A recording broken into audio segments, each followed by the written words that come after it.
Welcome, welcome, welcome.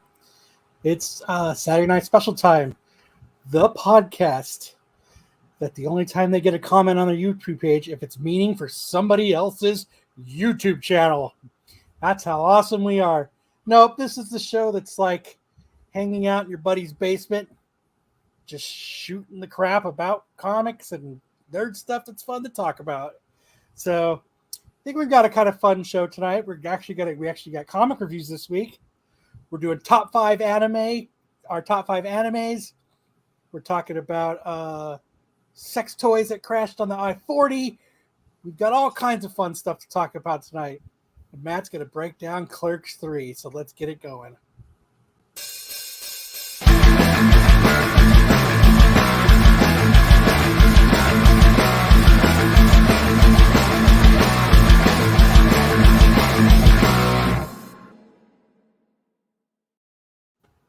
Mr. Jones. Oh, man. That was a great intro. Thank you, sir. I took my son on Thursday. Yeah, Thursday. Dad. He texted me, Dad, there's this amp in Scottsdale I need to get. And I was like, okay, cool, son. It's like 4 miles from my work. If you want, I can pick it up for you. Crickets. So I ended up having to work late that night, and I stopped at the store and got some groceries and some food and stuff. And I called him. I said, "Hey, I got something I need you to get out of the trunk. Can you get it for me?" And he's like, he thought it was his amp. It was 2 cases of water. But no, he ended up. So then we ate, and he's like, "Let's go get that amp." I was like, "Dude, that store's like 50 minutes away." But we drove out there and got it. It's for anybody that plays guitar, about a 6505. Dude, he puts that thing on two, and it's freaking rattling the windows in my house. It's so freaking loud. Nice. So out of 10, it's going to rattle a stadium, right? That's what it's for big So shows. If he puts it to 5, I guarantee the cops will be here. Hey, man, if it's too loud, you're too old, right? But I must be too old because that shit was loud. I was more. It's not. It wasn't. It is loud. It's loud, but it was like I was more concerned about my neighbors because it was like we didn't get home till like after 10 o'clock at night, and we're fucking rocking this thing out. And yes, we got to turn it to 11, Hartman. It goes to 11. But so he's pretty stoked. What up, AOA? So anything cool happened this week to you guys? My wife is at a 20-year reunion, and blow for Sam. it's been absolutely delightful taking care of everybody. He's going to be missing in action here. All right. That's why That's why we're getting done in 2 hours because Sam's got all the hookers and blow, right? I've got to play secretary for my wife right now. Jeez Louise. My daughter's babysitting, and I forgot about it. I just forgot about everything. Anyway, yeah, it's been a wonderful weekend. And then Sam was at a volleyball game, so Matt and I ended up doing a real fun interview on Thresholds of Reality. We interviewed some more paranormal investigators, and they were a lot of fun. So once that's up, go over there and check that out. Yeah, I tried to do my best stumbling Jedi impression and just sit there quietly, but Kyle threw it to me instead of asking me if I had any questions, so I had to actually talk. I couldn't just sit there. Anyway, yeah, easily won that award. So, well, I guess let's get into some news. Let's do it. Let's rock this news shit out. Are you sure that's what you want to do? I am positive, sir. Let's rock the news.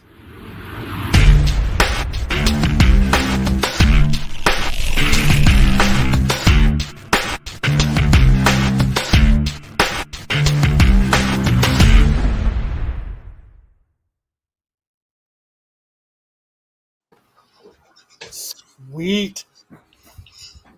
So, who we got first on the agenda, Matt? Spawn becomes the Court of Owls' new weapon to defeat the Dark Knight and DC's upcoming Batman Spawn crossover from Todd McFarlane and Greg Capullo. Which happy Batman Day, y'all. Happy Batman Day! I'm Batman. I'm Batman. So you're actually excited about this, Matt? I am. The Court of Owls, I think, is one of the best things that happened to Batman since the Joker. It's one of the best things I think Scott Snyder gave to the world of Batman on his time on that book. I just think it's interesting that the Court of Owls finds a way to manipulate Spawn, whatever it may be, and use him against Batman, because they're basically saying, like, we sent a talent after him, that didn't work. Let's go send someone who's right on his level and Spawn and see what happens. So I'm super. It might be hard for Spawn to infiltrate him. Yeah. I don't think he can dress the part. What do you mean? Well, you know how like Dick Grayson infiltrated him. Yeah. Spawn doesn't. Can Spawn get rid of that cloak and that? No, Well, he's being summoned as a demon to destroy Batman. Yeah, I don't even know if he has to infiltrate. They're gonna somehow, I'm assuming, like convince him or use him against Batman. I don't know if necessarily Spawn's infiltrating them. I thought they were teaming up from hell, right? No, so Spawn is being used as a pawn by the. That's my understanding, anyways. That Spawn is being used as a pawn by the Court of Owls to go after Batman. I hope they do an issue where the Court of Owls actually sits down with Spawn and they're like, "All right, Spawn," like the meeting that they had, like they're having dinner or maybe they're out having some drinks at a nice restaurant and they're like, "All right, that's this is what we want you to do." Here's my suggestion is that if things get out of hand for Batman up against Spawn, he can call the Ninja Turtles, and then the Ninja Turtles can call the Power Rangers, and then you have 3 epic hero team-ups against Spawn. So what do you think it's going to take Batman to beat Spawn? That's a good question, but I'm sure he's got some kind of contingency plan, maybe an exorcist that, I don't know. Maybe he's gonna pull out John Constantine or something. I don't know. Anyways, his first Batman Spawn was great to look at and gobbledygook to read. So it actually gets me excited about a Spawn book. So I guess that's an A+ in their column already from my standpoint. So because you only buy them for the covers, pretty much. So next. So it came out this week? No, it hasn't come out yet. But it's just interesting that it's Todd McFarlane writing a Batman Spawn book. It's Todd McFarlane writing, Greg Capullo drawing it. So I mean, it's an all-star team already. So I just hope it has a good payoff. It isn't in AOA's words gobbledygook to read. But I'm sure somewhere, if you listen very closely, somewhere you can hear Corbin weeping with joy. His tear comes out his eye. Yeah. He's stumbling to rush into Greg's comics to find out when he can put it on his sub list. And not pick it up or pay for it? Yep, right. And let it sit there for a year. Yeah, I'm excited to read issue 1. That'll definitely be one that we have to do a review on when it comes out, but it's like I said, it's got a good creative team, so it's got me hyped at least at that point. And then the synopsis of it got me excited. So it gave me a partial, give me a quarter chub. So just a quarter his, just a quarter.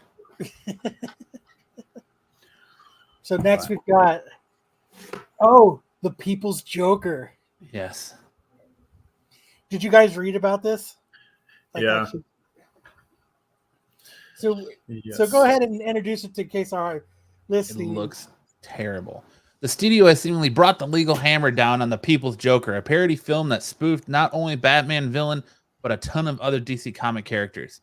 screened last night at the Toronto International Film Festival during the midnight programming block. The People's Joker is described by its writer / director / producer / star Vera Drew as an illegal coming-of-age comic book movie. The film trailer can still be viewed as of now, showing just how much of DC's, I'm going to say, iconography? No, I've lost it. Iconography. Iconography made its way into the film's crosshairs. I like iconography better. Yeah. But, why wouldn't you just call it like, I don't know, there's got to be a way legally you could call it something else and dance around this. They should have done it as the People's Joker. Yeah, Joker. Make it Spanish. It's the Mexican Joker. It's Joker.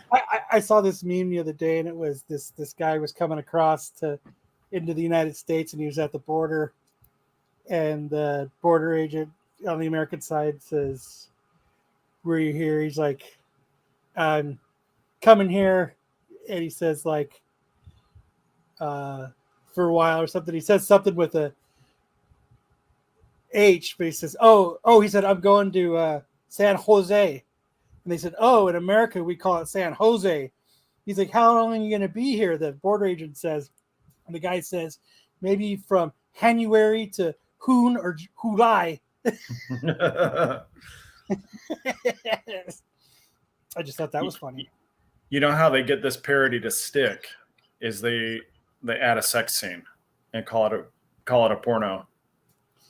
Well, I mean, the Joker is already a woman, right? Yeah, if it were a porn parody, no one would have any problem with it. That's all it would take. But wouldn't it? I don't know how this works, but wouldn't it have got into the screening process? Wouldn't they have red flagged it before it got all the way to being a premiere? This looks like a pretty low budget production, so they probably got a low budget copyright lawyer to advise them as to what they had to do. And Warner Brother has high budget copyright lawyers cracking down on it. Yes, let me see. What is it called? The People's Joker. Let me see if I can pull up that trailer. I mean, I got to admit, the Joker down there from Suicide Squad looks a lot better than the Jared Leto version. I was gonna say, it's like a 15-year-old kid. Yeah. Well, let me share my screen. I'll mute it. We can talk about it, and we'll just see how this is. Oh, we're gonna look at the trailer. Buckle up. Going on a bumpy ride. Going on a bumpy ride. Hold on to your butts. TIFF, Toronto International Film Festival. So far, so good. Oh, dude, that's terrible. I love that Arkham Asylum. That's awesome. That looks like it's straight out of like the Black Hole Sun music video or something. Straight out of a Soundgarden music video. They're doing a lot of green screen. Is that Cole Sprouse? No. What is this? Haunted gay ride? What? Okay. Oh, this is great. Hello there. Oh my gosh. What the? And this made it into the Toronto International Film Festival. It must have been a slow year for filmmaking. Or they had just a really good pitch. Oh man. This is giving me like zero concept of what the story is. Is that Corey Feldman? Corey Feldman's gay brother. Jack Black is playing the Joker now? Oh. Did you speed it up, or is it speed up on its own? This is it. This is it. This is the way it is. Oh, they got a cartoon universe? Dude. No way. This is awesome. This dude must have been with Aaron Rodgers on an ayahuasca trip when they shot this. Oh, Joker, female Joker having sex with real Joker in cartoon. That's cool. The transgender Joker. It is a porn parody. Mm-hmm.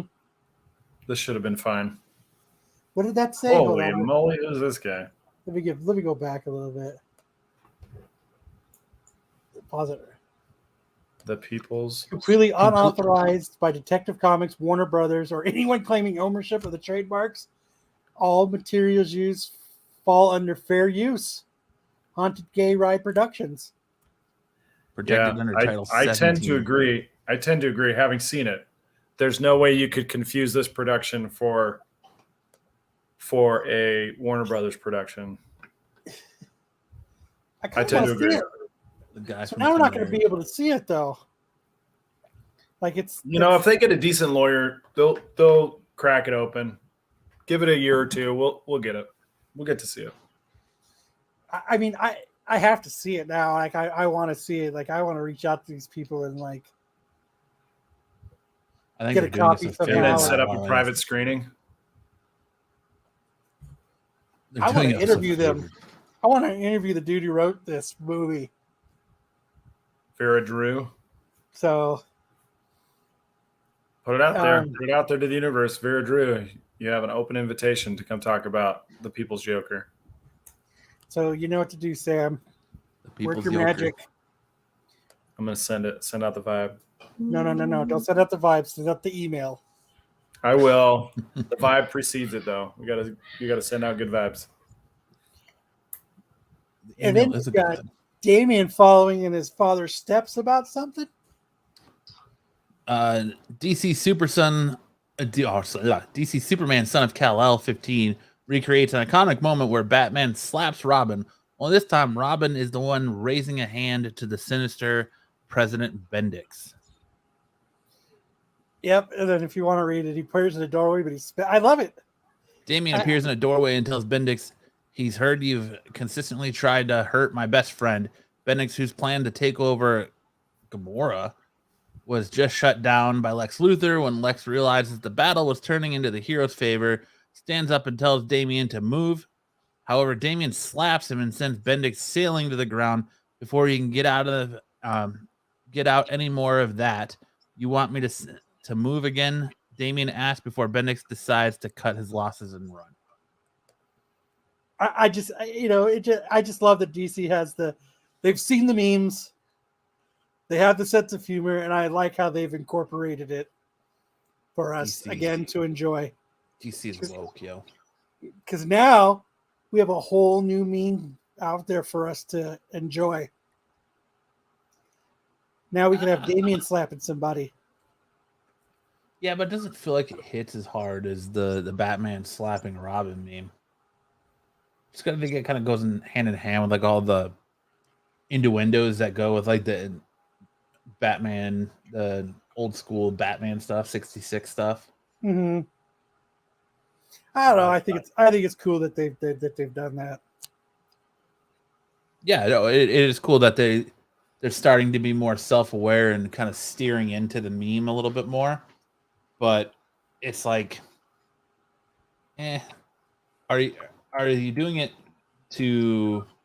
What are you doing it for? Is it for a cash grab and your sinking company, or are you doing it to be relevant, or are you doing it just to be funny? Or child abuse always draws better. So I don't know. I just thought that was cool. Cool. Yeah. So for our next news piece, I just thought this was cool. So this guy here is in a video uploaded to his YouTube channel, The House of Masks. The dude AJ Good shows off his truly staggering collection of masks from all the different eras of Slipknot's career. See, apparently he owns hundreds of high quality replica, whatever that word is, with dozens upon dozens from each member of the Nu Metal Titans. So not only does he have Slipknot masks, he's got Gwar masks, and I know he's got a couple of Mushroom Head masks, even though he hates Mushroom Head. But I just, you know what I mean? Like, And these things aren't cheap because my son is into wanting these masks. So, but the cool How many thing are is, there? he's got hundreds of them. So he actually bought like a storefront in LA that he does something, he houses it. So now he's like friends with bands of like Slipknot and Guar because he's acquired so many of their masks, because they're upward. You can get okay replicas for like $150 all the way up to God knows how much for like really nice replicas. And he's got like actual stage ones. But I mean, this is hardcore, man. And they change their mask usually about every album. There's one mask that he doesn't have though. It was there's a Joey Jordanson mask, and if you know what Joey Jordanson did with his was he had that, it's just that white mask. I forget what it's called, like the Phantom of the Opera mask or something. Mm-hmm. And he would take paint and he would just in blood and smear it. And he gave one away to somebody for their birthday. And this guy has been trying to buy it for like 10 plus years. And he hasn't been able to get it. But like, that's hardcore. Like my son, every Halloween, when the Halloween store opens up, he goes and he buys that mask and he recreates the different Joey masks for him so he's got all these different Joey Jordanson masks because he's just super into these masks. I just thought that was just insane. It's better than collecting Funko Pops. I'll tell you that. I agree. Like I was telling my son when we were driving to get his amp, the first time that they had come to Phoenix to play, they played at the Celebrity Theater. And I wanted to buy one of their jumpsuits. You could buy them at Hot Topic for like $100. And I was going to get there at like 2:00 in the afternoon and like wait for them so that I could hang out with them. And nobody wanted to buy a jumpsuit and go with me. This was probably like 1999, maybe. So is Hartman upset because I went after Funko Pops? Hartman, do you have Funko Pops? Nah, he's not a Hartman. He doesn't fucking do Funko Pops. So, on to the next. The next one we have to talk about because this is probably like the funniest story that we have that I've heard in a while. And I think we could probably try to bring the audio up as well that comes with it. Well, I want to know if this dude, like, if this is like a sexual fetish for him, then. Like, so, like, if him and his girlfriend are about to bone down on a Saturday night, and he's like, which Slipknot mask you want me to grab this week, huh? You want the clown? No. What you want, the Corey?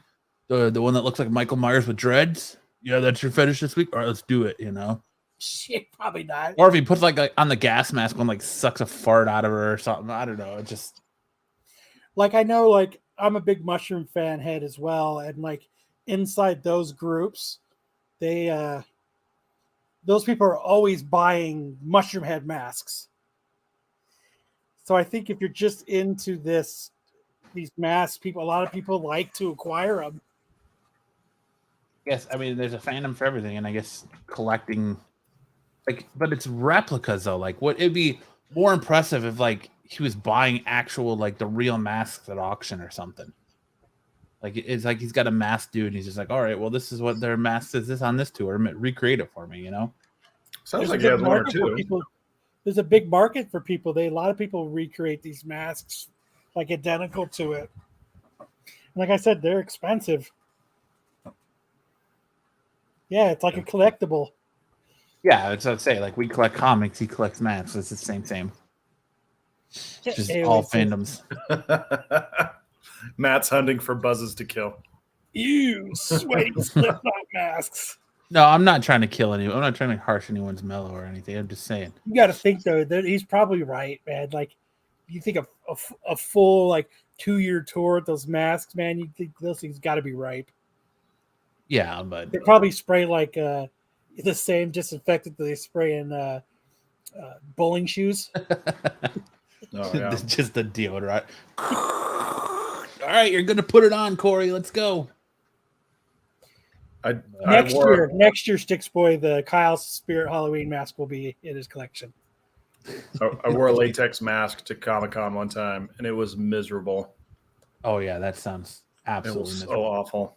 I'll never do that again. I couldn't breathe well for like 2 weeks afterwards. But moving on here. Lost load. I like what you did there. Oklahoma City truck wrecked on the I-40 leaves vibrators and lube spewing out across the highway with fears of sex toy supply shortage. Well, yeah, because they're all laying on the side of the road. I mean, you got to think if there's one full semi truck full of nothing but lube and dildos. Sounds like a good time to me. How many women are going to have to use their old one and not the new one? Or have a boy go on a date. Why? And be disappointed? You know this will finish. Oh, that'll finish the job. But isn't there audio that goes with it? There's like the helicopter reporting guy. I don't have audio. Because there's a. Do you have the link up? No, I didn't get a link. But there's you can hear the guys in the helicopter, the newscasters in the helicopter, and the people back at the office go, "Oh, what is that?" And he goes, "Yeah, dicks. It's dicks." Does he say? I didn't hear him say it's dicks. Yeah, that's the first word he says. He says dicks. See if I can get the audio up. Right here. Somewhere there's a lady waiting for her battery-operated boyfriend. Stood up again. It's a shame.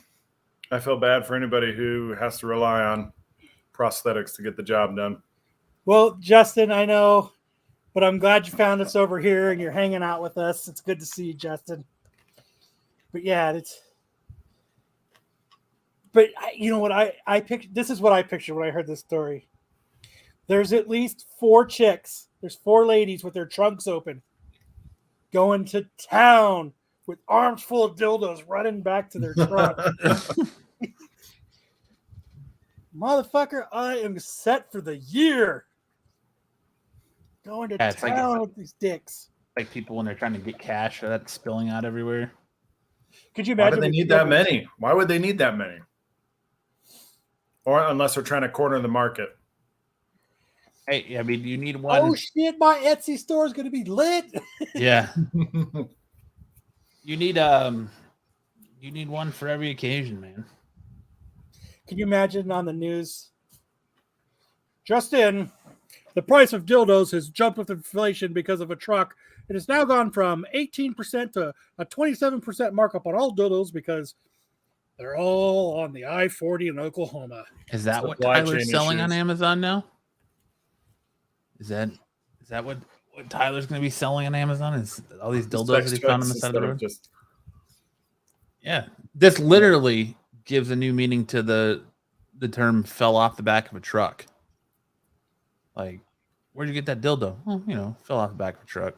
You pull it to get gas at the gas station, and you're a chick, and there's another chick there, and they're like, hey, girl. Opens her trunk. I got dicks for days. That's the Hog Slapper 5000. How did you get that? I didn't even know that was out yet. Well, fell off the back of a truck. But yeah, Slapper 5000. Oh god. But I mean, were they coming to the West Coast? So like, I wonder if there's going to be like a shortage in Arizona now. You're gonna walk into the Castle Boutique and it's just going to be like an empty shelf. Probably. There's going to be a sign at the front door. We have no dildos. No dildos here. All vibrators are currently on back order. I'll tell you what's going to be popular is cucumbers at the produce section. Wow. Oof. Wow. Did you ever find that audio? Yeah, I got it right here. All right.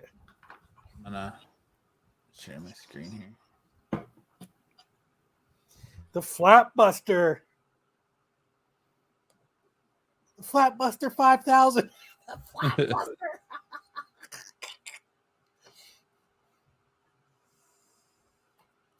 What do we got? Want me to share it?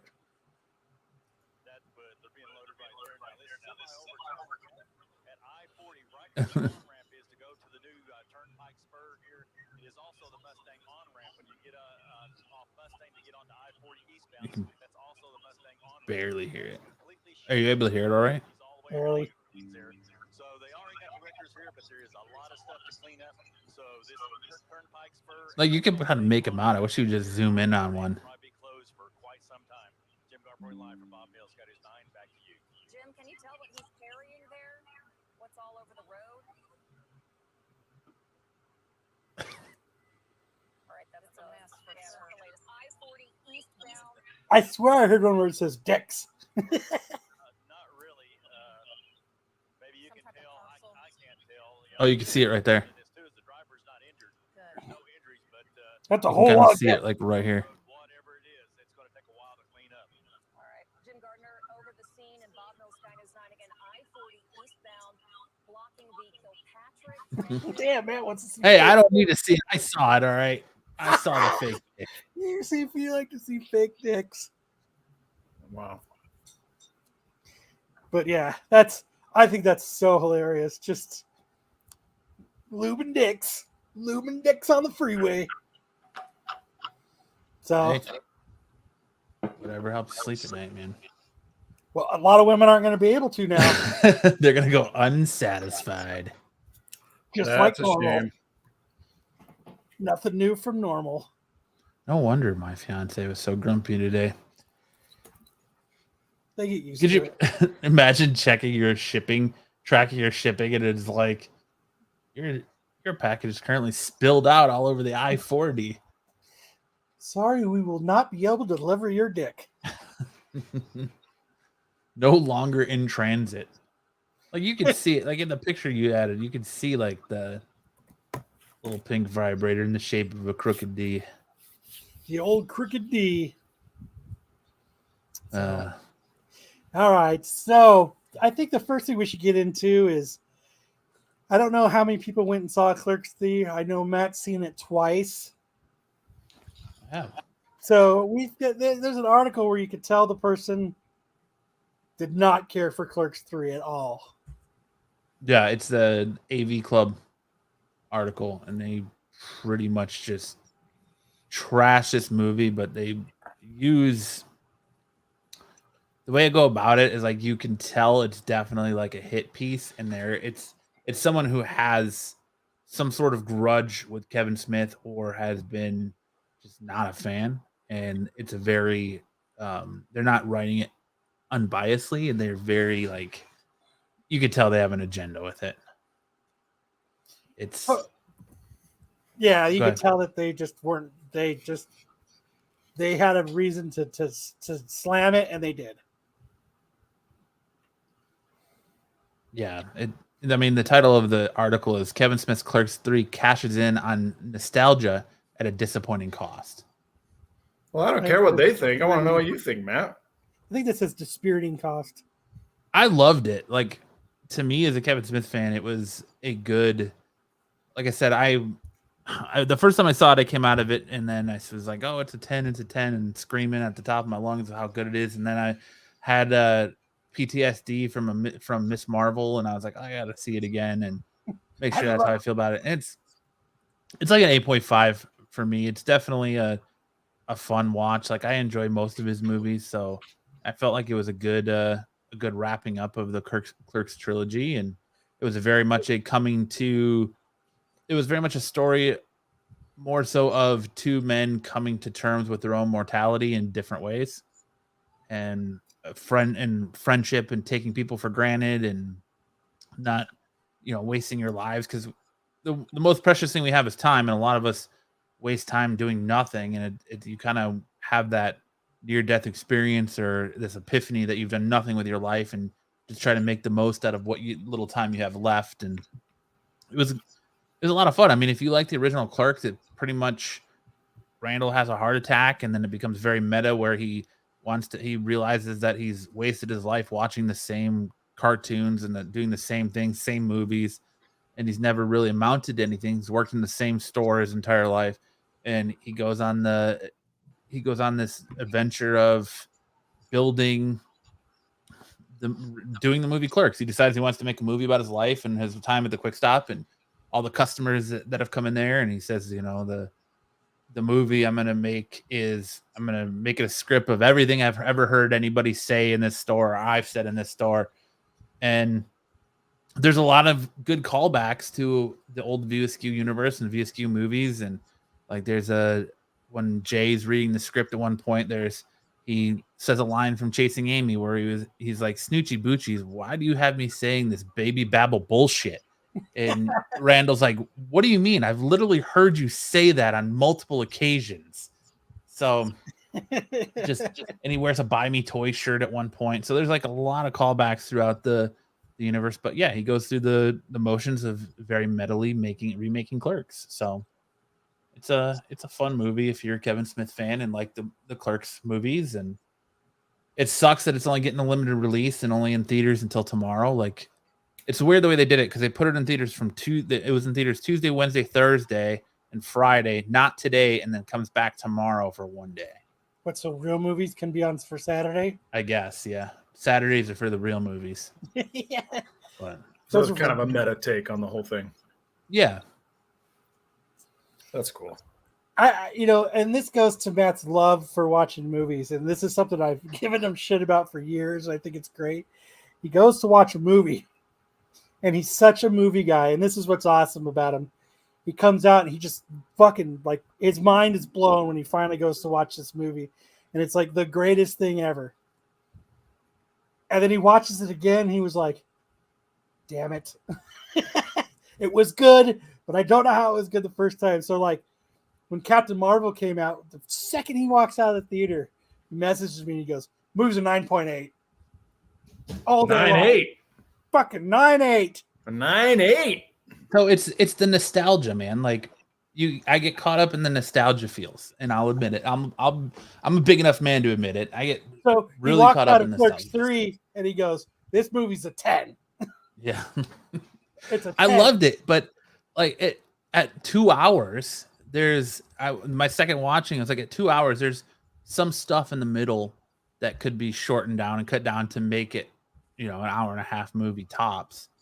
But the third act, like the trailer, or not trailer, but the after credit scene, it's like a making of kind of thing. And Kevin Smith's talking. What he talks about in this is like Lionsgate, instead of bringing in a bunch of random people to do their like pre-screening, Lionsgate got a bunch of people that work for Lionsgate that may or may not be Kevin Smith fans together to do pre-screenings for this, and then took their feedback from it. And so that stopped leaks getting out, because there's a huge thing in the third act that I never saw coming, that when it happened, it absolutely gutted me. Like there's very few times a movie gets me where I get a lump in my throat. I'm like, damn, like it really hits you. But there's something that happens in the third act that I'm not going to leave here because I don't want to spoil it for anybody who wants to see it. Takes her shirt off. No, I wish. But it's just like a huge gut punch, and it's like, oh man, like you don't see it coming, and it's just like a truck so full good. of dildos that comes like flying a down the truck freeway. full of dildos. You just don't see it spilling over. But it's so good, man. I enjoyed it, but it's not for everyone. And there are people out there, because I guess he had some sort of drama with some channel called Clownfish TV when he was promoting Masters of the Universe, and there was a spoiler or plot leak for Masters of the Universe, and Kevin was basically saying, no, that's not what it is. It's not from this character's point of view, and they're lying, and essentially called them liars, and then never apologized for it, and they're all butthurt about it, and so now they try to trash him every time they can. And like I said, the dude's got his critics. He's not for everybody, but what are you gonna do? But yeah, I think there's got to be some. Usually in journalism, you have to have some sort of like professionalism, but this AV Club article just feels, like I said, it when you read it, it feels and reads like this person has a personal vendetta against Kevin, and they're not really hating on the movie; they're more so hating on him as the person. So, yeah. I mean, with this movie, what do you think the future for Kevin Smith is? I mean, like, so he's ended the saga of Clerks. Yeah. I mean, he's pretty much come out and said that Lionsgate came to him and said, so they got to make this movie based on how well Jay and Silent Bob Reboot did for DVD sales.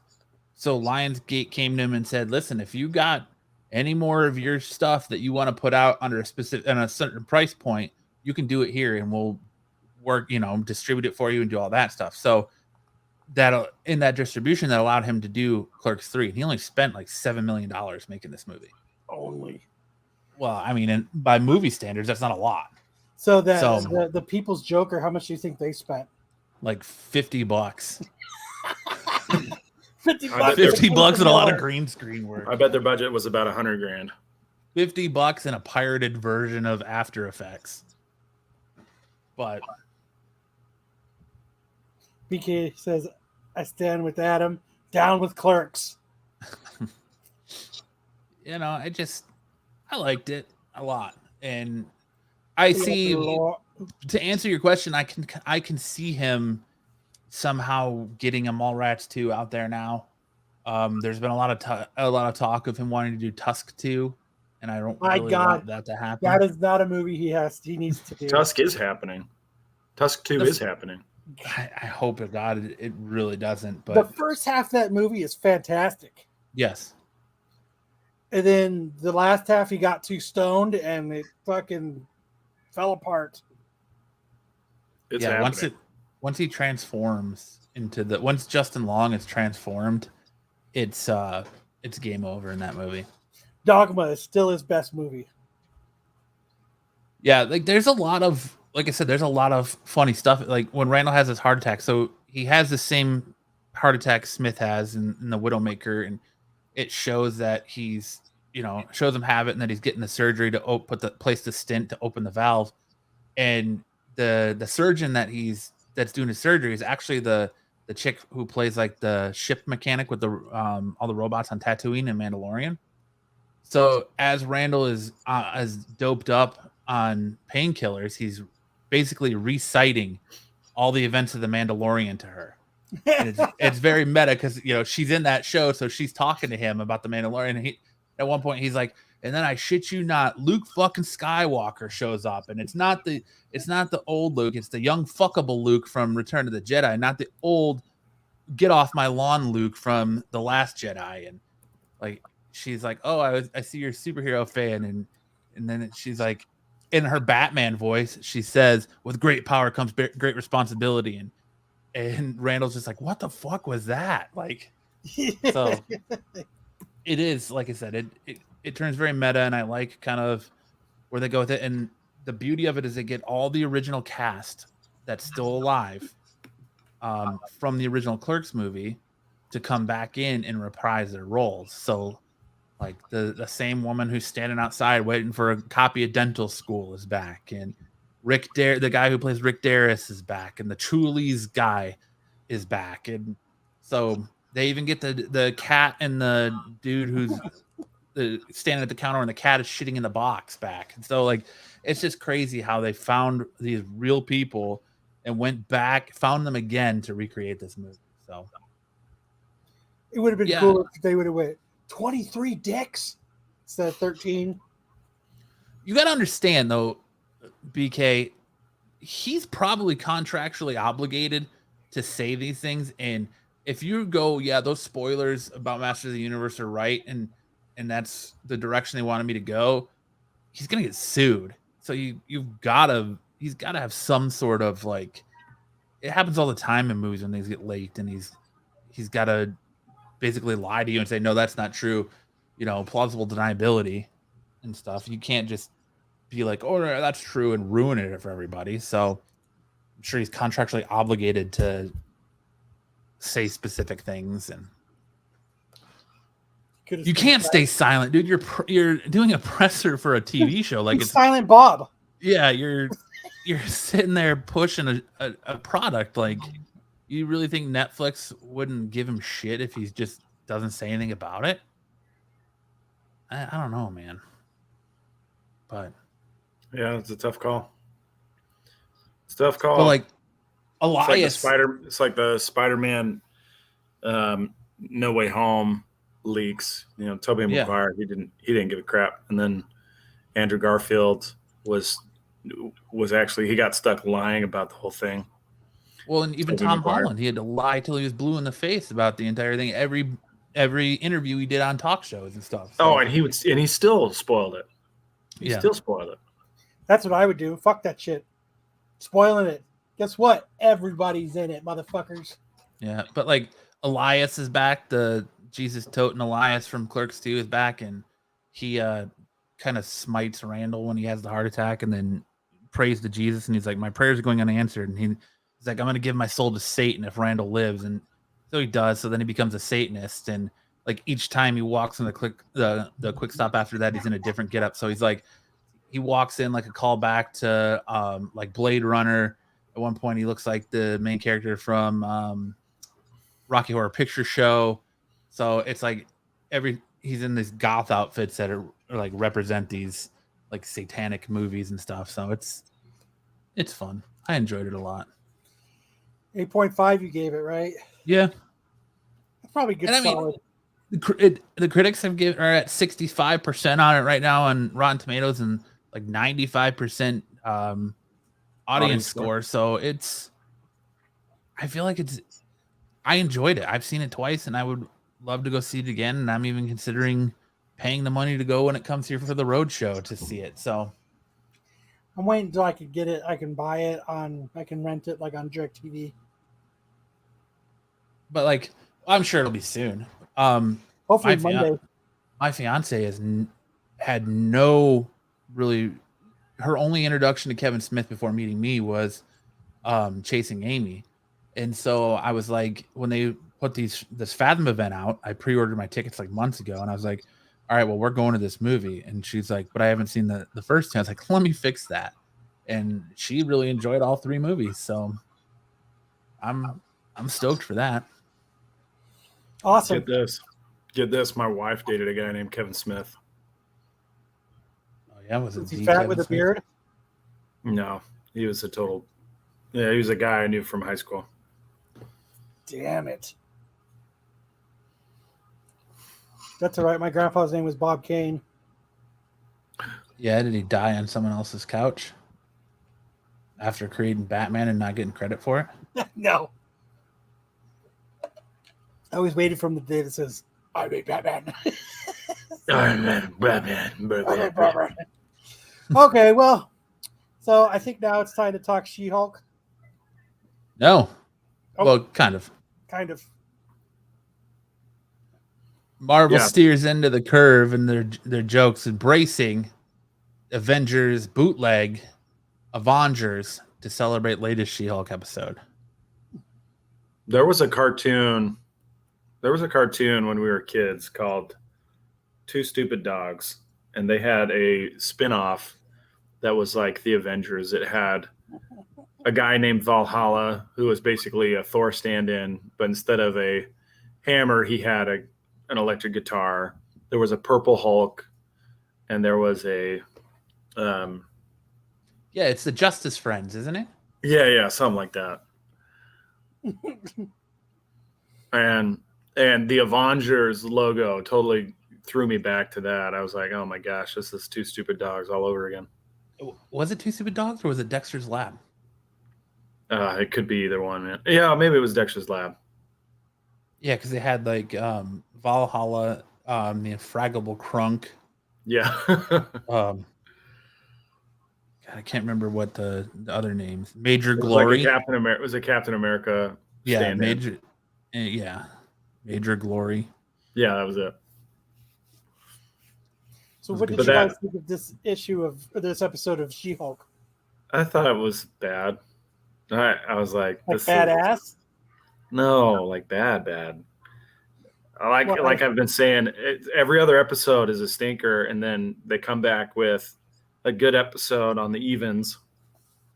I didn't like the first or the third, and I didn't like the fifth, but I did like the second and the fourth ones. So hopefully they come back with something good after teasing what they teased. Guy. Yeah, I feel like this episode was really like 30 minutes of nothing happening. And I really felt like the only reason this episode existed was to drop the Daredevil like teaser at the The end. tease, yeah. Yeah. Otherwise, it really had nothing. It had no substance to it. I mean, let's track what actually happened. So Jennifer Walters fights back in court against Titania on the trademark infringement lawsuit. She has to trot her eHarmony dates back into court to try and establish that she was using the She-Hulk moniker publicly. And at the same time, we get one of these guys that she actually connected with to kind of say that, yeah, I really like She-Hulk. I don't like Jennifer Walters. She's not my type. So it's kind of a slap in the face to make her feel bad about herself. And then she goes and picks up a nice suit, which we have yet to see. So hopefully next episode we get to see her costume, and then Daredevil also. This is just it's just very hollow. Like the whole thing of it, like even the emotional beats, they didn't really hit hard.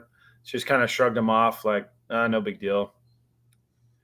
But that's kind of the heart of the show, right? Is her trying to balance between her She-Hulk persona and her actual personality as Jennifer Walters, and trying to stay true to herself. So it like you said, it just fell flat. There wasn't really a whole lot that happened that was important.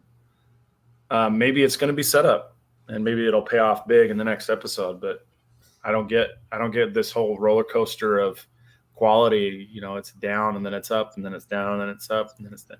Like, can't we have something consistent happen in every single chapter? I don't get it. And to go back to Joe's Doolin's comment, I don't think she could figure out what she wants to be. Like, isn't that kind of part of it? Yeah, like she's coming to that's the whole terms thing. with being She-Hulk and Jennifer Walters and trying to live the two separate lives. When you can't live the two separate lives, you just steer into the curb and embrace both and as one. And it's just, I don't know. Like I was expecting, honestly, if we're throwing it down here, I was expecting each episode was going to be a different like trial or different case that she's trying. And instead, like, you got the first one where Titania breaks in, and then the Megan Thee Stallion thing, and it just like it doesn't feel coherent to me for some reason. Like, I'm sitting here watching this episode, and I was like, didn't she get served with the? I felt like she got served with the cease and desist or the lawsuit from Titania like 2 episodes ago, and I was like, oh no, that was the end of last episode. So the show just doesn't feel coherent to me. You know, I will say that was initially the concept behind Better Call Saul. It was going to be like a freak of the week or a case every week, and it was going to be humorous and it was going to be fun. And then they took it in a totally different direction. The thing that this show lacks is when you have a legal show, it's often really helpful to have one case that kind of bridges across the entire season. This one has, the first case was the Titania case that got thrown out, and then you had Abomination, and then you had Megan Thee Stallion. And in this episode, she's actually working on her own case and being represented by somebody else. So that was something, but there's nothing that really ties it all together. And so she's kind of lost.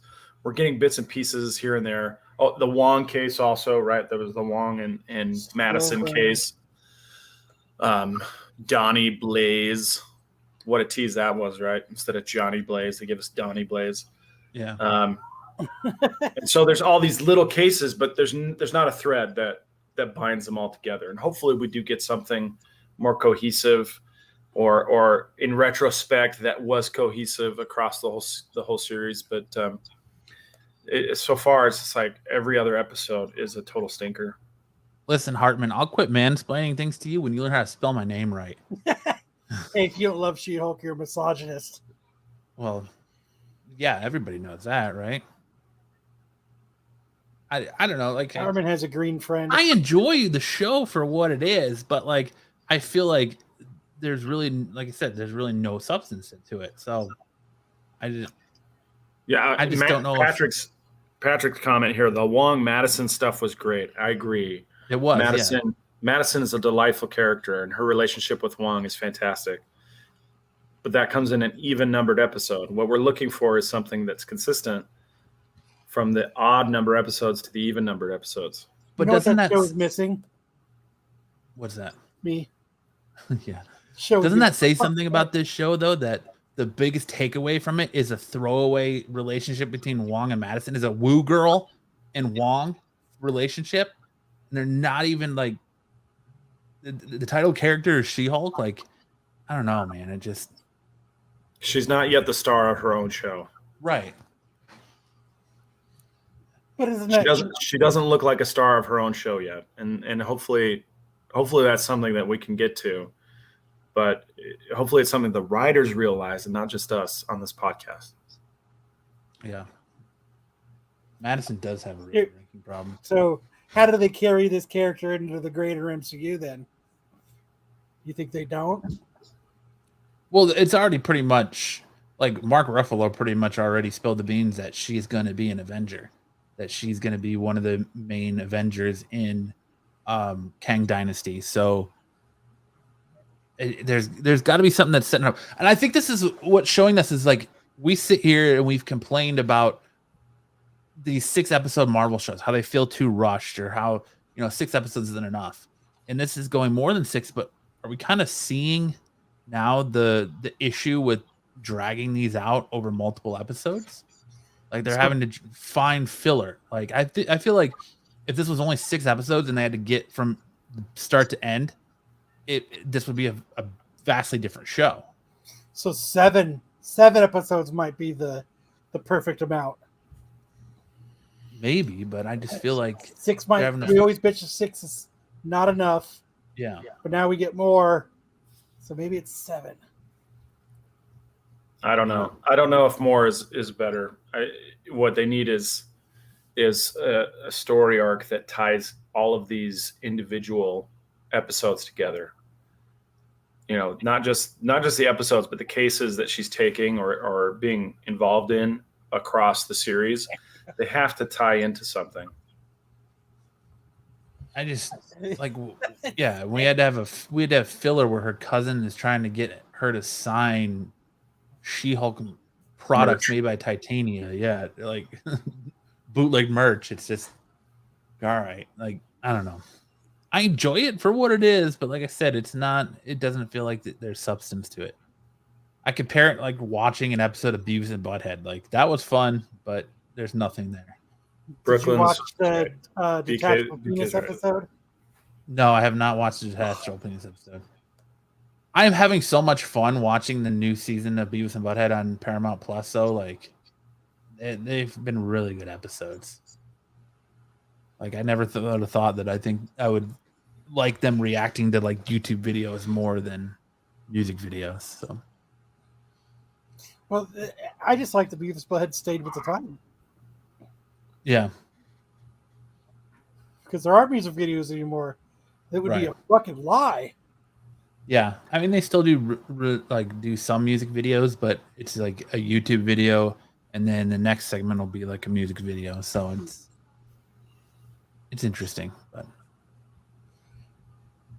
all right, well we'll hope. So episode 6 was going to be an even number, so everybody, that's going to be a good episode. Cross your fingers. It's probably going to be the Daredevil episode. So. Yeah, after this week's tease, it better be. So next week, House of the Stupid Dumb Dragon. I love this show, man. I don't know what your problem is. It's a good show. It's dumb. It's fucking stupid. Go ahead. Do you watch it still, Kyle? No. It's fucking stupid. I'm watching it still. I like it. I like it a lot. I'm invested. What has my wife been watching? I don't know. It's on Netflix. It's like some show. Maybe they're Vikings. Is I it don't know what- Vikings? Is it the Last Kingdom? Is I there a don't guy know. who talks like Uhtred? Is his name Uhtred? And like everybody has eyeliner. It's Vikings. Yeah. So she's been Lord. watching that dumb show. Laura BK says, "Hey, watch your mouth, Kyle. House of Dragons is great." All right. I agree with BK. It's great. It is. I mean, it is good. Like I said last week, the time jumps get me, but this episode is all really about like the king trying to marry off Rhaenyra, his daughter, and building the throne through power and how she should marry, and her trying to pick her own suitors, and like she's interviewing all these different people for her hand, and there's like some like 50-year-old dude and 80-year-old dude that want to marry her, and then some little kid who starts getting made fun of by another dude, so he ends up gutting him right in front of her and stuff. And then her uncle comes and like shows his support to the king, to the throne again, by throwing down the mask of the crab dude that he killed. And then they go out, like he starts showing Rhaenyra what's behind what's beyond the walls of the kingdom. And he ends up like taking her into this like whorehouse, and he ends up like incestuous where he starts trying to bone her out, and then he like takes off right before they really could, and she comes back and ends up boning out the king's guard that she chose. And then like some little kid sees her leaving the brothel and narcs on her to her dad, and then he gives her shit and tries to get her to drink this like abortion potion. And that's like this episode A what? wrapped up. Yeah. An abortion potion? Yeah, pretty much. Yeah. Oh my God. The doctor dude shows up and he's like, "Here, the king wants you to drink this to get rid of the disgrace that you might be carrying." So, pretty much an abortion potion. Plan B potion. Yeah. Oh my God. Or the morning after potion, you could call it, I guess. Ugh. Watch Neat. episode 3. Okay, I'll watch it. Episode 3 was cool because like Matt Smith's character Daemon Targaryen goes apeshit and basically takes on an entire army by himself. So, but abortion potion, awesome band name. That's what I was gonna say. That's gonna be my new band name. So Hi. did you like it, Matt? Yeah, I'm really enjoying this show. I'm a little disheartened by their saying that season 2 might follow a completely different like generation of Targaryen, but Because they know it sucks. I'm digging this show. So it has definitely washed my mouth of the poor taste the final season of Game of Thrones has left into it. So, Well, I hope that stays true. me too. You and me both, sir. But all right, well, we can let. Oh, there's no Lord. I thought there was a Lord of the Rings slide. Did you Oh, take we it didn't out? put it Kyle? in. I didn't delete it. The Rings of Power is still on Amazon. Bummer. Some people are still watching it. You and Tyler and Ish. Tyler is definitely hate watching it. He is I'm- watching it. I'm like okay with it. It's okay. That's it. It's just okay. What happened in this episode? Really, they didn't move the ball a whole lot. They introduced the dwarves have found an ore that will eventually become mithril, the metal that they turn into chainmail for Frodo and Lord of the Rings. The Galadriel is still stuck in Numenor, but she's convinced the Queen Regent to let her go. Lord bless you. Oh, Numenor. I said this last night. Every time I hear that name, I just think of the Numa kid. Yep. Yeah. Yeah.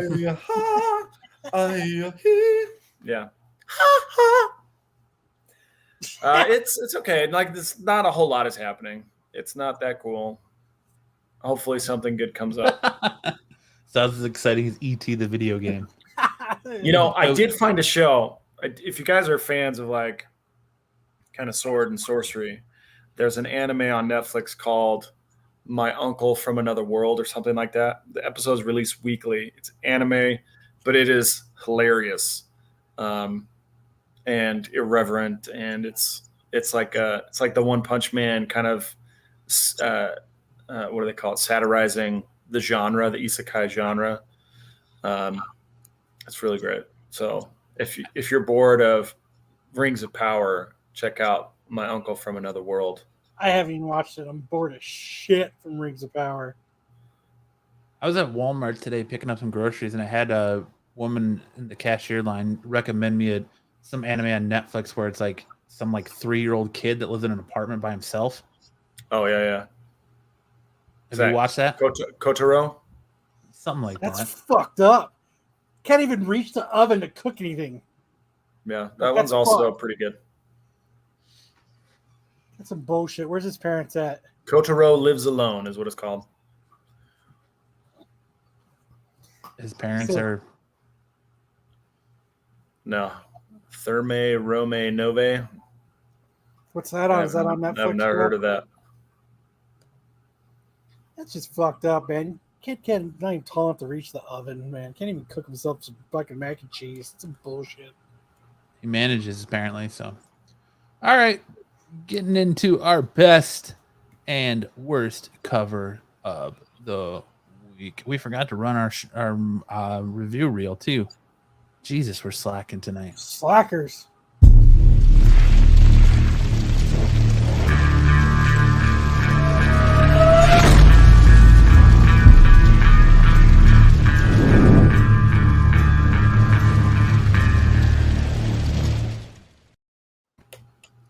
Worst cover of the week this week belongs to Space Lady number 3. Toombs, is this? I want to know if Toombs is in the chat or if Toombs watches the replay on this, if this is his cover. If he is, congratulations to him for doing cover art. Absolutely. I applaud him. But yes, this is... Good Lord. Like, this is an actual comic cover, man. Like, this is like the People's Joker of comic covers. I'm not saying anything about the story there, Joe's Doolin. I'm just saying the cover is just not great. It's no bueno. Why is this woman's butthole in the middle of her back? Like, it's exactly what it looks like, her little butthole. Did that Dolly AI draw this cover? Maybe. I'm not saying it's not a fun book. I'm just saying the art is, oh boy. It's just a rough cover. It is.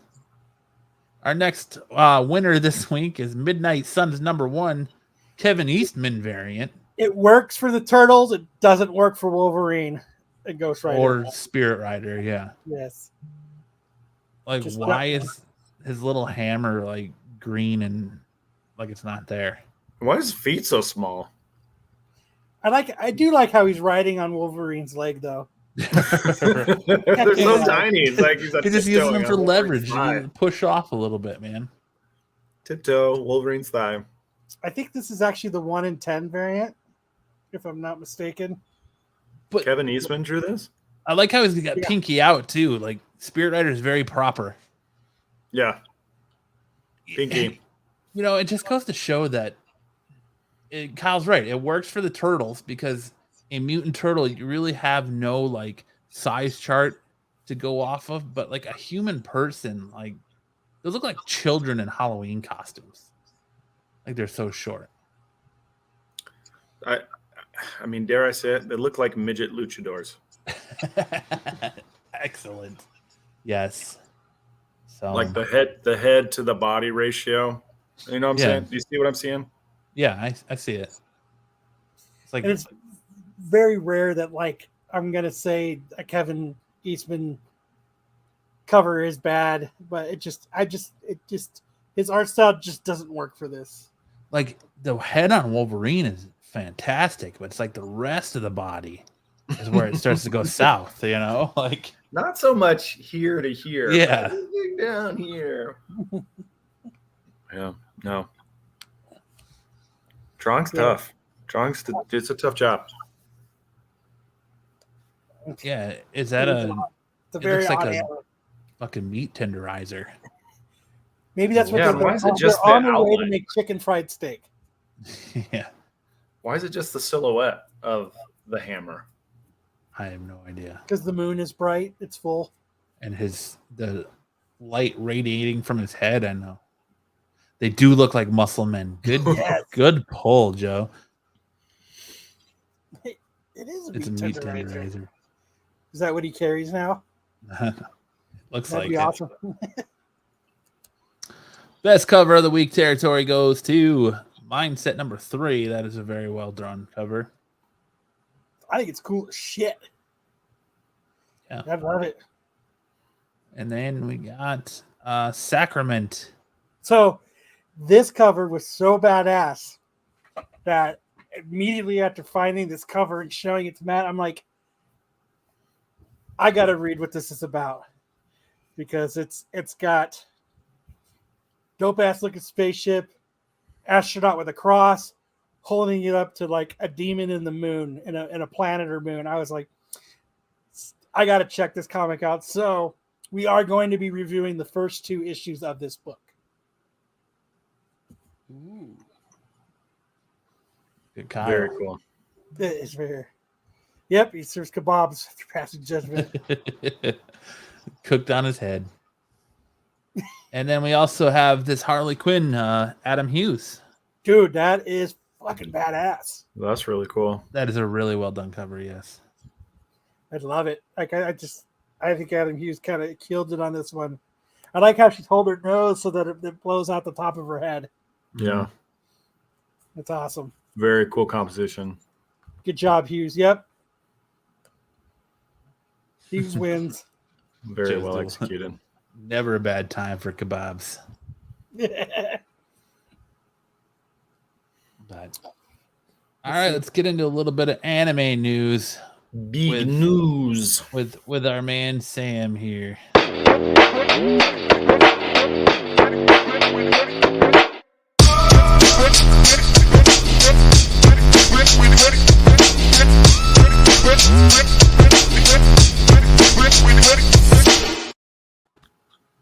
All right, first up. So this was kind of a funny one. Fist of the North Star. I don't know if you guys are familiar with this title, but this was like a badass post-apocalyptic battle manga, and it spawns one of the most popular meme videos or meme sound effects, which is "Oh my wa mo shinderu," which is like you don't realize it, but you're already dead.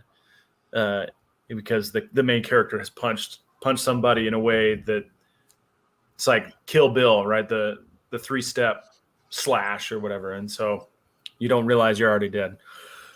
And now it's been turned into kind of a Taibo fitness game where you're punching and then you get points and from Fist of the North Star characters as you're trying to get through this fitness boxing game. So it's basically Taibo retrofitted with Fist of the North Star. And I think that's kind of funny given the very almost Rambo-esque feel of the manga anime that has basically become Booty Boot Camp. So Booty thought it boot was lit. camp. That's what I need to go to. Booty boot camp. Yeah, after you finish your workout, you can be like, "Oh my wa mo shinderu." Damn, I fucked this slide up. Okay, so a French artist or French publisher decided they wanted. So for those of you who don't know, One Piece and manga in general are very, very popular in France. There was a piece that was given by the author of One Piece to the president of France as kind of like a celebration of the series' popularity in that country. But there's a French publisher who's decided that they wanted to compile all 102 volumes that are out in print so far in one in one volume. So you can buy the entire series through volume 102. How the fuck do you bind that book? It's a great question. A lot of glue. 21,450 pages. But my thing is, like, this is a little premature. Like, the series still has another 3 to 5 years to go. There's probably going to be at least 10 more volumes, maybe as many as 15. So it's a little premature. That's what she said. Maybe they'll But offer. I mean, 2,000 pages. How high does that stand? It's got to be what? It's like 4 feet. It's fucking stupid. Can you imagine reading that? Like, that's fucking stupid. There's dictionaries that are bound like that. That they're like, you have all of the words in the English language, and they're like 2.5 feet tall. You could find them at some libraries, but it's really crazy. It's more for the spectacle of it than it is for actually reading it. Could you imagine? Goddamn, it's 4 foot. You got to stand up to fucking read it. And then what happens when you get in the middle with the weight? Yeah, goddamn it! Now a crease in the bind. If you're looking to buy a copy, it's about $2,000 to get it. $1,920 plus shipping. So you can imagine it's going to be about $2,000 to bring this one home. That's fucking. Jeez. Yeah, half of that's probably going into getting that thing bound. Yes, it is. Yeah, that's it's fucking stupid. You're pissed, man. You're like halfway through it, and pages start fucking falling out and shit, and you're pissed because you paid $2,000 for it. Right? Yeah, I think this is something you just kind of keep on the shelf as like a trophy case. Fuck that. If I'm buying it, I'm reading it. Well, yeah, I mean, you can read it and you. Okay, Crunchyroll announces Western theatrical release.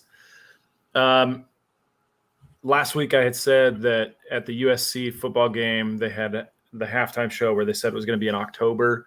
Turned out that was a little too ambitious, and the release date is now November 4th. So anybody looking to see this movie, it's going to be in theaters starting November 4th. The Dragon Ball Super movie is still in theaters too, so I'm imagining this is going to be probably a month to 2 month run, depending on how well it does. And interestingly enough, the movie's doing so well in Japan that the manga sales have increased too. And now 85 of the 102 manga volumes that are out have reached the top one. They're all in like the top 100 or 200 manga in circulation. So they're all getting bought up again. So apparently this is a very popular movie in Japan and maybe the best One Piece movie yet. I'll for sure give you guys my review once I've had a look at it, but it's doing very well and it's making a lot of waves. Could you imagine it's a crime scene and they walk in and somebody murdered somebody with that fucking One Piece book? And the guy's like on his head and just crushed. Yeah. That's just what I think. But oh well. All right. So this week in the What the F manga, this is actually a series that I really enjoyed while it was out, and I'm sad that it ended so soon. It's called Hard-Boiled Cop and Dolphin. The hard-boiled cop is the guy you see on the right there, and the dolphin is the guy you see on the left, the actual dolphin there. So this is a noir cop drama kind of gag manga, but it also features a lot of ocean-themed villains. I thought it was very good, but it was a little bit silly, and I think that's why it didn't last very long. But it is available on Shonen Jump website. And interestingly enough, our buddy Tomb has a series that also features anthropomorphic dolphins, and he and I connected, and I showed him this, and he thought it was great. So if you are interested, check it out. I think it's actually a pretty good series. Tuna is the Dolphins. Tuna is the Dolphins weekend. Yeah. Thank you, Zach, for telling me who's who. Just in case, you know. But It it was would hard to be tell just which one like was a dolphin. it would be so like on Japan to have like hard boiled be like the little kid on the dolphin's shoulder versus the guy standing there. Yeah, it's pretty good. It is a weird concept, but it's very good. All right, for this week we got first appearances of the week. Edge of Spider-Verse number 3. You get the first appearance of Night Spider. So if you were trying to ride out all these first appearances on of Spider-Man, that's one to pick up. Toom is great. He's an awesome dude. And then the other first appearance of this week is Midnight Suns number 1. You get the first appearance of the new Midnight Suns team, which includes Blade, Spirit Rider, Magique, Wolverine, Nico Monroe, and Zoe LaVue. So those are your big. That's a pack. It's a packed Midnight Suns team. I couldn't even spit it out if I wanted to. But we're getting into our top 5 of the week. We really You need want to to do make comic reviews before we do top 5, or do top 5 the comic reviews? we can do top 5 then comic reviews. That's fine. Do it. Our top 5 this week we went with our top 5 animes. Thought we'd kick it into Sam's wheelhouse this week. Appreciate it. Top 5. Appreciate animes. the nod. For sure. So my top 5, number 5 for me is Death Note. I really like this series a lot. One of the best opening themes to an anime. It was hard. Yeah. It was hard for me because it was like a toss up between Death Note and Cowboy Bebop for me, but I just went Death Note because I like it. It just slightly edges out Cowboy Bebop for me. Number 4, Samurai Champloo. This is just a fun anime. Fun, hilarious anime. The baseball episode on this series is like one of my all-time favorite anime episodes. So good. If you haven't watched it, just watch it just for that episode. Just the amount of sheer racism in it is just ridiculous. And then number 3 for me, a classic, even Neon Genesis Evangelion. Angels, kids and big robots fighting angels, and all the daddy issues that come with it, and having your main character be a whiny little bitch. I interviewed the voice of that whiny little bitch one time. The Spike Spencer. Spike. Yeah, that guy. I want to say Spiegel because that's Cowboy Bebop. Cowboy Bebop, but yeah, Spike Spencer. Yeah. And then number 2 for me, One Punch Man. I think One Punch Man has one of the best opening songs for an anime. Oh yeah. But just the first season, not so much the second season. I'm waiting for the third season. I'm glad that they're changing production companies for the third season, but just the first season, man, from the rip, episode 1, when you see the kid with the giant butt chin and Saitama comes to save him in the beginning, it's just so good. From the Do you crab follow Yusuke Murata, the artist of One Punch Man, on Twitter? I don't. If you don't, I will say it seems like he is working on the animation with the production, with the anime studio. So I'm looking forward to season 3 also. I think it's going to be as good or better than the first season. And then my number 1 is Dragon Ball, man. Dragon Ball Z, man. All-time favorite. Dragon Ball Z, GT. Not a big fan of GT, but in Super, anything Dragon Ball, I consume it as much as I can. I absolutely love Dragon Ball, and it'll probably always be my number 1. So you can't go wrong with some Dragon Ball. And we're leading into Kyle. So BT says your rating is a 6.5. My list rating is 6.5. All right. Well, what could I have done better, BK? We'll get to it after Kyle's. Just put So it in the chat. my number 5 is Pokemon. So when I remember, like, for some reason when Pokemon first kind of hit the streets, I fucking loved it. I remember I was just, for some reason, I was so infatuated with Pokemon. I loved it. I remember, I don't know if you guys remember this, but if you got a Whopper meal at Burger King, you got a full-size Pokeball with a Pokemon in it. Oh, yeah. And my aunt worked at Burger King at the time. and she had so many Pokeballs, and I was so excited. And I remember I was so excited for the Pokeballs that what I did was I actually traded a tool to my uncle so that he would give me all the Pokeballs that she had. And I would take them and I would throw them so that they would explode and the fucking Pokemon would pop out of it. Like, that's how much fun I had with it. Like, I just still to this day I still enjoy Pokemon. One of our goals for me and my daughter is we're both going to get Pikachu tattoos. I wish I still had them, Brian. I don't know what I did with them, but they're fucking awesome. So, number 4. Hey, I had Cowboy Bebop on there as an honorable mention, but Bleach, dude, I don't dick ride on Bleach like everyone else, and Fist of the North Star is good too, but yes, I don't know if she stole them. I don't know if she just ate a lot of Whopper meals. I'm not sure, but she had a shitload of them. Number 4 for me is Dragon Ball Z, and I remember when I was younger. I've told this story before. It used to come on every Sunday morning at like 10 on Channel 45 here in Phoenix. And me and all my buddies, we would go to another one of our friends' house. There'd be so many of us crammed into his room. He ended up having to put 3 TVs up.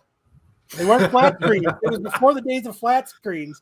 So he had 3 like tube TVs up just so everybody, there were so many people in his room that we could all watch it without getting blocked. We would sit in there and we'd go in there and we'd watch Dragon Ball Z. And then it was awesome because, like, like Deftones did a theme for Dragon Ball Z, and they started having all these cool for the Lord Slug movie. Yeah. So Dragon Ball Z, it just reminds me of just a good time on Sunday mornings with my buddies. Number 3 is Death Note. Like I said when Matt chose this as number 5, that opening theme is the guitars and the music to that is so hardcore, and this is just a great anime. And it's something that I love to watch, and it's something I've watched multiple times. It's just a great anime. There's a lot of great animes that have great openings. So like Attack on Titan has a really good one. Elfen Lied has a really good one. There's a lot of animes that have just super kick-ass openings. My number 2 is Trigun. Fucking Vash the Stampede. I used to be late for work watching this on Adult Swim in the mornings because it was like the last cartoon on before the regular programming came back, and this was the end of Adult Swim. Well, and this is probably just I think this is probably one of the greatest made animes out there. Just Vash is awesome. He doesn't even know what he's doing. Things just kind of fall into place for him. And his guns are badass, and it's just a great fun anime to watch. I know it's old as fuck, but I hope they bring it back. I don't know. Number 1 is Bleach. When I found this fucking show, this is nothing. I found it on Adult Swim. Yeah. And I was it was like the 3rd season or something, and it was all English dubbed. And I went back and I was like, this is the greatest. I have to get back and I have to start this from the beginning. Well, online I couldn't find all of the English dubs. I ended up having to watch just the English subtitles instead of it being dubbed in English. So I sat on my computer and I still don't know how I don't know Japanese now. Because you think listening to it and watching the English subtitles that it would be like, but like this is what I did every day when I would get home. I ignored my family for God knows how long, and I just sat and watched Bleach. I just sat at my computer and watched Bleach. Are you super psyched that it's coming back? Yes. The only thing I was bummed about with Bleach is when it got so big that they tried to, like it ended and then they tried to fill in the gaps, the time gaps. You remember when they were doing that? Yeah. I just didn't think they did a good job doing the time gaps.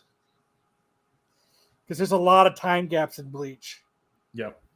So My problem with Bleach was its popularity. Like, I don't know what it is about me, but a lot of times when someone's like, "You should watch this," like whenever you're like, "Oh, I watch anime, I like anime." Oh, Bleach, man, Bleach. Like, I just feel like people wrote it so hard that it like turned me off to it, and I just never like I didn't even really know got into it. I didn't even know it was popular. I'd see it on Adult Swim. It was like on Saturday nights, and I was like, "This is fucking great." And then I just had to go back and just watch them.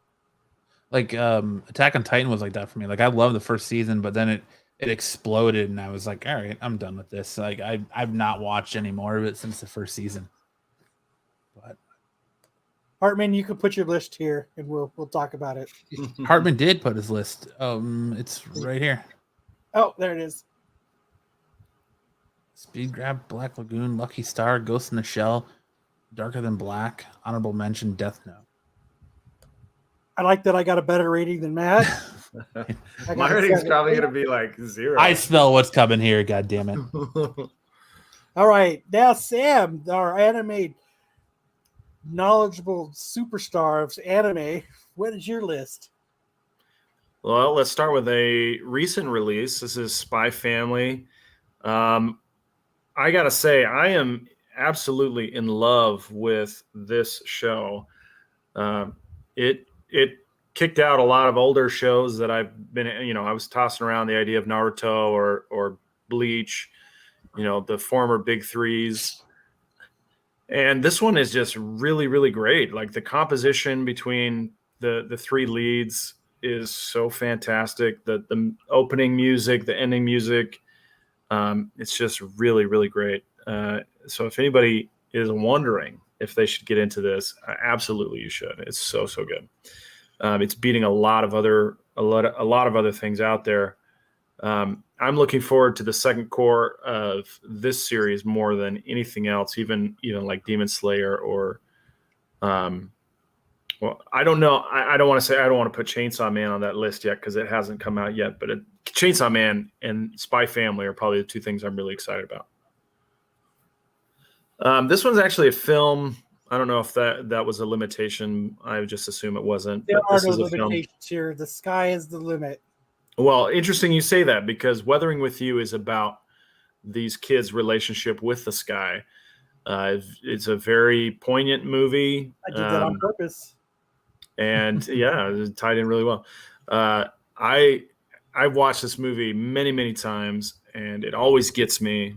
It's very meaningful. And the thing that I like about these characters is they're both deeply flawed characters.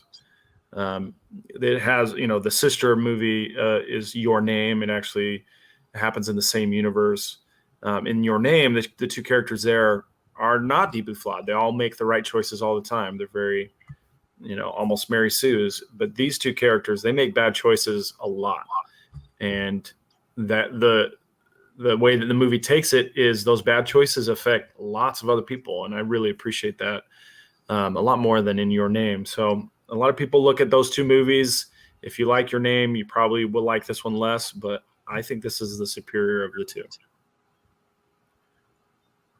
Number 3 is an entry you guys already saw, One Punch Man. The thing that I love about One Punch Man is the subversion of tropes, but it also has become its own thing. It's not like other superhero manga or anime out there. It's far cooler. Like they take things far further, or much further than you would see in like a My Hero Academia. Like Saitama in the comics, he sneezed Jupiter's atmosphere away, and it was freaking amazing. And it just is really cool, and you can tell how much it means to me. I've got Master Saitama's gym T-shirt on, 100 push-ups, 100 sit-ups, 100 squats, and a 10K every day. That's what I do. 3 meals a day, a banana for breakfast is just fine. And in the summer, you got to keep the AC off. That's how you become One Punch Man. Well, I can't do the AC off in the summer. Sorry. You'll die here. Yeah, for real. Number 2, I don't know if you guys are familiar with this one, but Mob Psycho 100, written by the same guy who writes One Punch Man. I actually think this is better than One Punch Man. The whole themes and the way that they do the storytelling in this is fantastic. If you like One Punch Man, do yourself a favor and stretch out and see Mob Psycho 100. Season 3 is going to drop sometime soon, probably early 2023. And the studio who is putting it together, Studio Bones, is doing it all by hand. So it's absolutely a labor of love, but it's a fantastic show. It gives you a realistic look at people's. My favorite thing happens at the end of season 1, where the blonde in that poster there, the blonde guy at the top in kind of the orange overtone, his name is Reagan Arataka. He takes out a whole squad of villains just with facts and logic, and it's amazing. It's incredible. So There's not very much blood in that. No, it's not real bloody. It really isn't bloody. It's like psychics kind of using their psychic abilities, telekinesis, all kinds of stuff. There's some ghosts and paranormal and supernatural stuff going on. But the comedy is top notch. The drama is fantastic. They tried to make this into a live action, and it just didn't work because the actors could not portray the characters as well as the animators could in the series. So it's just so good. Such a good show. It's so good, in fact, that it actually, go to the next one. It makes me challenges my number 1. One Piece has been my primary source of entertainment for the last 17 years. I read it, I watch the movies, I listen to the music, and I absolutely think about it probably as much as I think about sex. I think about One Piece. Damn. No wonder why your wife left and went on vacation. As long as you're not thinking about One Piece while having sex, then you're all right. Once in a while, when I need to stretch things out, yeah, I will. I can call you Luffy, huh? Hey, Sam, you in the mood to watch One Piece? Yeah. It's not what I meant. Lately, I will say the anime quality has gone places where I personally don't like, but like where to go? Well, in the latest story arc they've been drawing a lot of auras around the characters, which is very like Dragon Ball Z style animation, which is cool for Dragon Ball Z. I really liked it, and Dragon Ball Z made a lot of sense. I'm not sure it makes a lot of sense for One Piece, and in fact, it kind of obscures what's actually happening between the characters a lot of times. So, while lately the quality of the anime has taken a turn that I'm not really interested in, for the last 17 years, I have been able to enjoy this show. So I'm looking forward to, probably another 10 years of One Piece anime. Oh, why? Thank you. Thanks, PK. I appreciate that. I do hope that the quality comes back up and that they're able to get it back on track. It is a show, there's always that question. If you were on a desert island, what would you take with you? I would take One Piece because it's a story that you can go back over. One Piece. Yeah, you go over and over and over, and you don't run out of content. I mean, so it's over 1,000 chapters. They're coming in on 1,100 chapters soon. And, that'll keep you busy for quite some time. My wife and we tried binging through it to get her caught up through 750 episodes.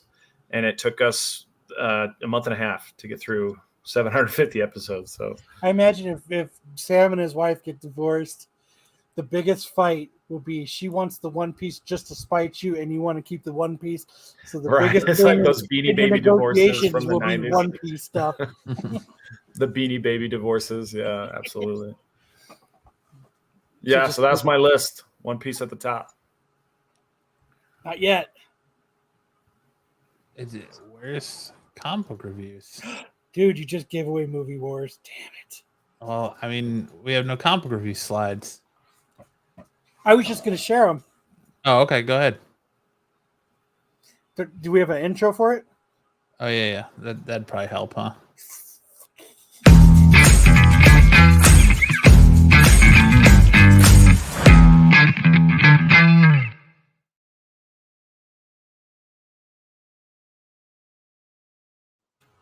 So I'm going to start with, I think I'm the only one that read Samurai Doggy this week.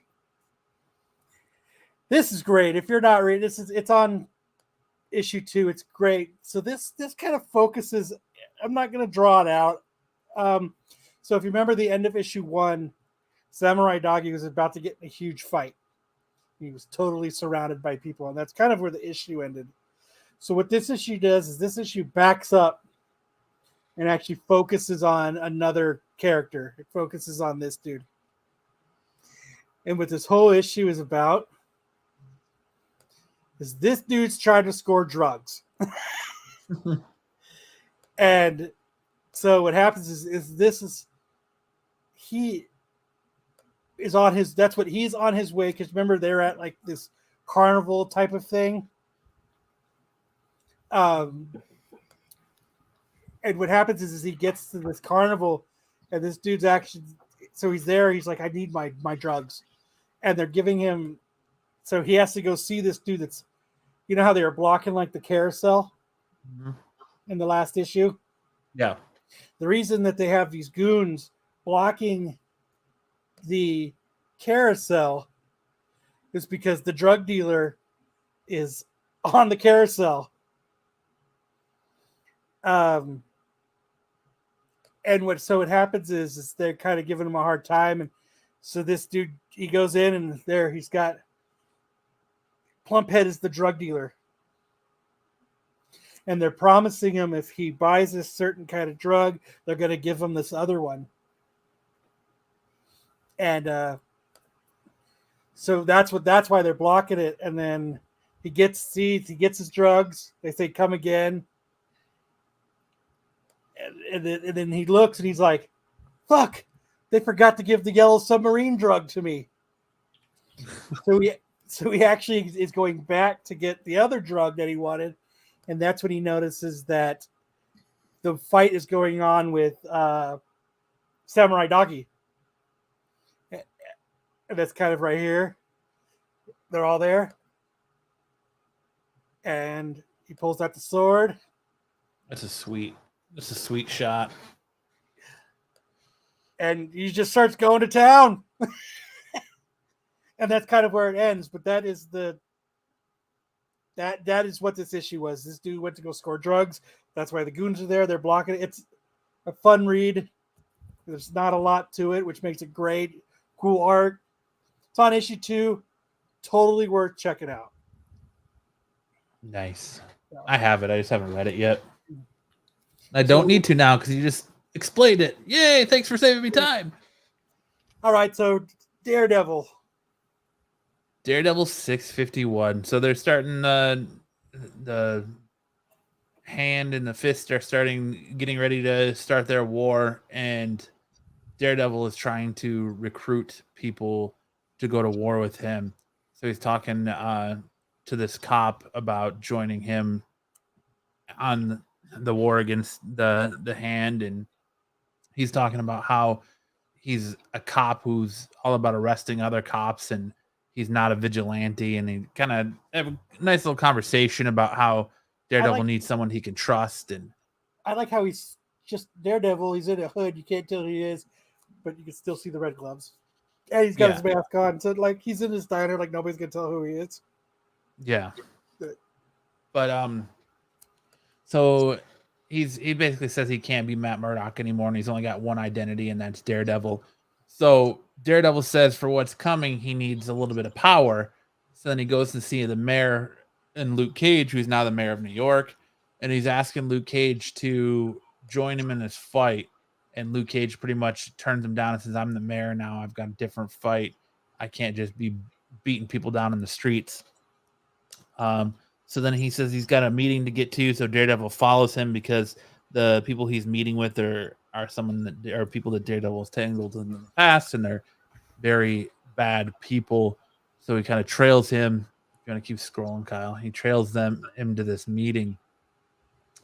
And in this meeting, the two family members are talking about, what they're going to do and how they're going to rule New York. And basically they start threatening Luke Cage and showing him, he's like, they're like, we're going to make a example out of you and not make the same mistake as we made with our previous mayor, who was Wilson Fisk.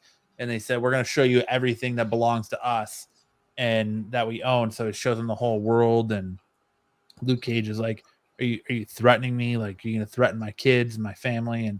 And she's like, on the contrary, we're just trying to prove our point. And Luke Cage gets pissed off and breaks their table and stuff. And so he's getting ready to leave and turning them down the offer they're making. And Matt Murdock's there, Daredevil. And he's like, the wall's soundproof, but it's going to stop my super hearing. And then he gets attacked. And then as he's fighting, he gets attacked by one of the lead assassins of the Hand, who is actually Elektra's teacher who taught Elektra. And they're fighting, and she reveals to him that something's bigger coming that he can't stop. And she basically tells him that they break up. Sorry, Daredevil, there's something bigger coming. Yeah. She tells Daredevil that there's a new leader of the Hand and that it's Punisher. And he's like, well, Frank Castle's a psychopath, and you don't know what he's capable of. And yeah, and that's pretty much where it ends. For some reason, Daredevil can't pinpoint where she is when she's attacking him. Like, he can't hone in on her, and she's using some kind of technique that prevents that. And then finally, she like beats the shit out of him, and he can sense where she is because she wants him to follow her and stuff. And so he goes to Foggy Nelson for help, and basically saying, pack a bag, but you're staying by me, because they're gonna start trying to attack everybody that is close to Daredevil. And then that's the end of the issue. The cover for the next issue looks super sick. Yes. So our last one we have is, which was on our top, of our best covers of the week. It's Sacrament, and this is by AWA Upshot. So this is, God, look how much I have it. Look how cool that cover is. So I'll give you a rundown of issue 1. Issue 1 what's pretty much going on in this book is, it's like the year 2999. Earth, is Earth, but we have expanded and we have left Earth, and now we live across the universe on different planets. Religion is kind of a thing of the past. And so anytime that priests or nuns or anything are found, what happens is everything is so technologically advanced, they actually take the faith out of you and make you forget that you even remember the fact of God or faith or believing in God. And what happens is a priest, and he's lost his faith. And he's kind of addicted to this machine. I think it's kind of like a drug. And he actually, that's what he uses. And him and this nun bounce from planet to planet, like secretly hold like religious events, like church.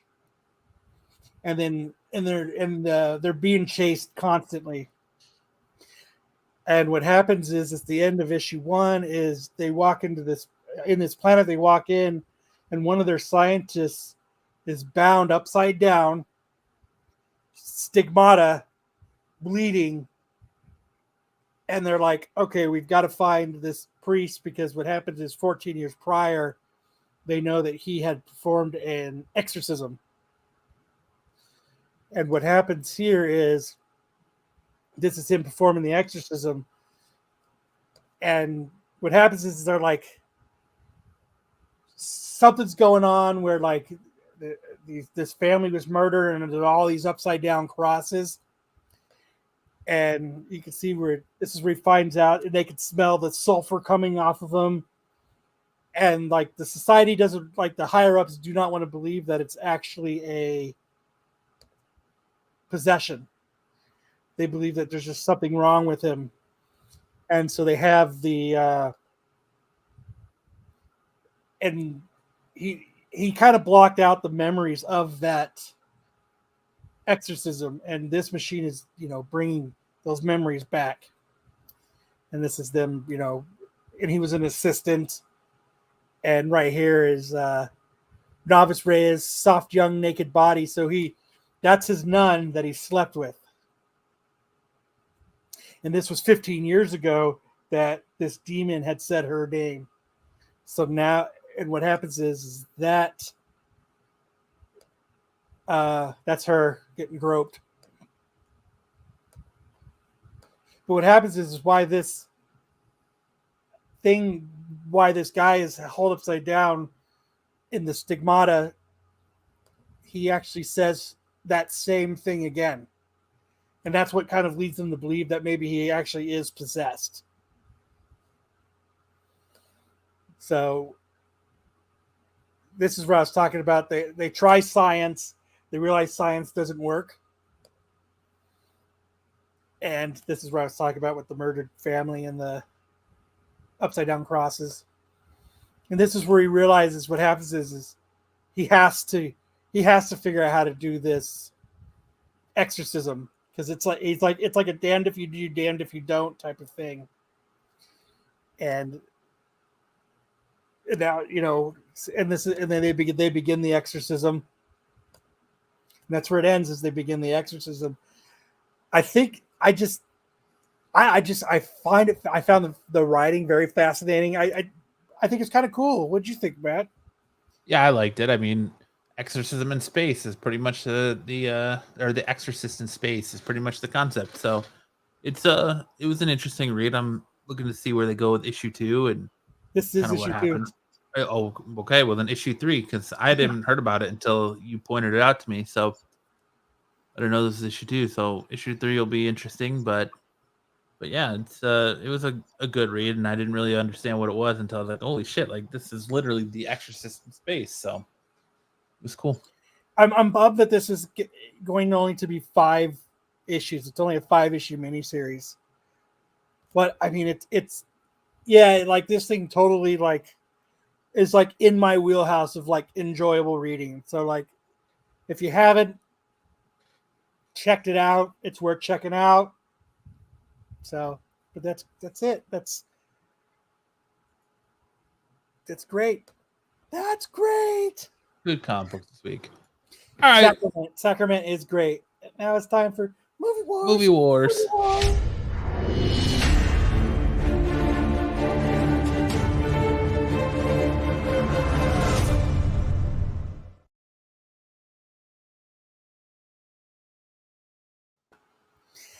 So last week it was Big versus Dragnet. You guys all suck and you voted for Big again. So this week I'm doing Big versus The Green Mile. And personally, I think The Green Mile blows Big out of the water. I still think Big's a better movie. Great Stephen King story. I think it's one of those stories I think that they did very well coming onto the big screen. So my vote is The Green Mile. The Green Mile just bores the ever-loving shit out of me. So I'm going Big. Does that mean I'm the tiebreaker? No, the chat's here too. Chat's here too. BK says Green Mile for life. 2-1. Green Mile by a mile. 4-1. Artman says, how old are we supposed to be? TK says Green Mile.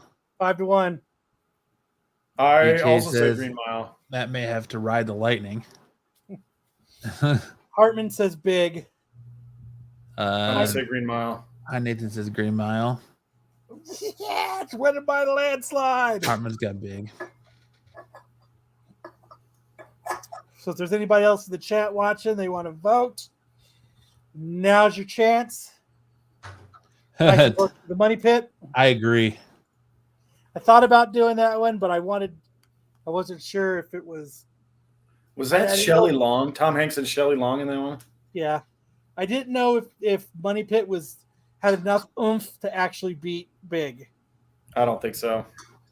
So I You- was trying to go for something. You that made the was right going- choice. That was going to give Big a run for its money. And you should just went Forrest Gump then. Well, I didn't want to Yeah, I should have,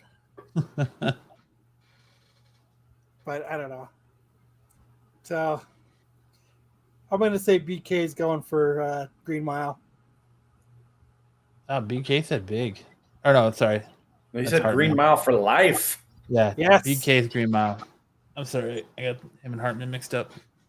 Well, I mean, the chat's We got a kind of new getting champion. quiet. So it looks like the Green Mile takes down Big. New champion this week. Yeah. So now I can expand and leave Tom Hanks behind, and now we can really get this rolling. If you want to watch a movie with like a different side of Tom Hanks that you haven't actually seen, like new character role, you should check out that Elvis movie, man. No, hang on. You guys know, it's talking about Green Mile. You know the guard who is the a-hole who doesn't soak the sponge and ends up causing the inmate to have just a horrible death on the electric chair. Mm-hmm. So that actor, when he was like 50, like in his 50s, like in his early to mid 50s, he married like a 17-year-old girl. What? Nice. Yeah. He married a girl that was 1/3 of his age. Yikes. That's no bueno. Wild. So, yeah, Green Mile. Fuck you, Big. You're out of here. I was surprised Big lasted, 2 weeks? It's a good movie, 3. man. It was 3, It beat the Burbs. and it beat Dragnet. So, it was on for 3 weeks. So, awesome. Is there anybody other votes? I don't think we need any other votes. I mean, It's Green pretty Mile solid. just shit all over it. Yeah. I just really wanted to stomp Big into the ground. That's all. What do you got against Big, Kyle? Yeah, fuck yeah. But that does it for Movie Wars then. Hell yeah. So, well, I can't wait for Swiss Army Man. See how Swiss Army Man does against. I'll get around to Swiss Army Man. Do we have any dodgeball? Yeah, I got 2 clips. Shoot, don't bother me. Shoot fly, don't Is it in bother me. Is it in our doc? I'm pulling It's it in the up doc. right now. Yeah. So this last couple weeks, I've had a lot of attention drawn to Triple D via Instagram Reels. The first one on the list here has broken my record for post views on Instagram. The previous record on my personal account was 2.2 million views. And now on Triple D Dodgeball, the Instagram account, the record is now 3.5 million views. And it's called Ted Wins Standing Still. And there's some controversy as to whether he's actually standing still, but I think it's close enough. I mean, it is. He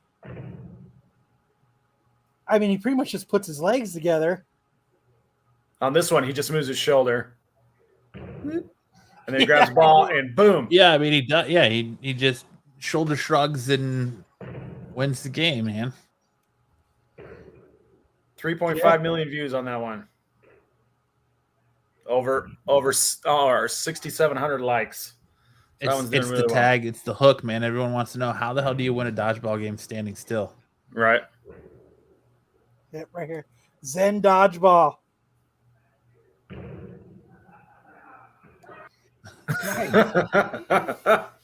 All right, then the next one is my We need man somebody to be up Simon. the thresholds. If you go to the middle one there at the bottom. I got it right here. Oh, okay, you got it. They're too old for this shit. So my man Simon, he's kind of a bigger guy. He's like 6'2",